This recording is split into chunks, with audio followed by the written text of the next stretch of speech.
আসসালামু আলাইকুম। আজ নিউজ থাকছে বিনোদন জগৎ থেকে। ঢাকাই চলচ্চিত্রের জনপ্রিয় অভিনেত্রী সাদিকা পারভীন পপি শুধু অভিনয় নয়, মডেল হিসেবে তিনি সমান পরিচিত। সমসাময়িক অনেকেই চলচ্চিত্র থেকে দূরে থাকলেও এখনও নায়িকা হিসেবে গ্ল্যামার ধরে রেখেছেন তিনি। দীর্ঘ অভিনয়ের পথ চলায় স্বীকৃতিস্বরূপ তিনি পেয়েছেন ৩বার জাতীয় চলচ্চিত্র পুরস্কার। নিজের অভিনয়, লুক সব মিলিয়ে আজও মুগ্ধতা ছড়িয়ে চলেছেন এই নায়িকা। তাই তো তার ভক্তের সংখ্যাও কম নয়। আর ভক্তরা চান সরাসরি পপির সঙ্গে কথা বলতে, আড্ডা দিতে। কিন্তু সেই সুযোগ তেমন একটা হয়ে ওঠে না। এবার এলো সেই সুবর্ণ সুযোগ।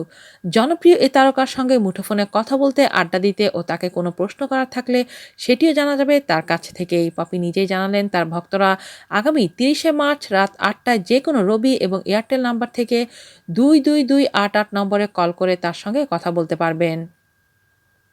এই বিষয়ে এক ভিডিও বার্তায় পপি বলেন, রবি ও লাইভ এন্টারটেইনমেন্ট দর্শকদের সঙ্গে আড্ডা দেওয়ার দারুণ একটা সুযোগ করে দিয়েছে। শনিবার রাত ঠিক ৮টায় আমি থাকছি রবি স্টার জোন সার্ভিসে। থাকবো শুধু আপনাদের সঙ্গে আড্ডা দিতে। রবি স্টার জোন সার্ভিসে আমাকে শুনতে ভুলবেন না কিন্তু। আমি থাকবো আপনাদের অপেক্ষায়।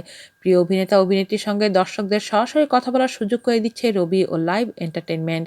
এর আগে এই আয়োজনের মাধ্যমে দর্শকদের সঙ্গে আড্ডা দিয়েছেন অপু বিশ্বাস, তিশা সহ আরও অনেক জনপ্রিয় তারকা। আজ এ পর্যন্তই। আল্লাহ হাফেজ।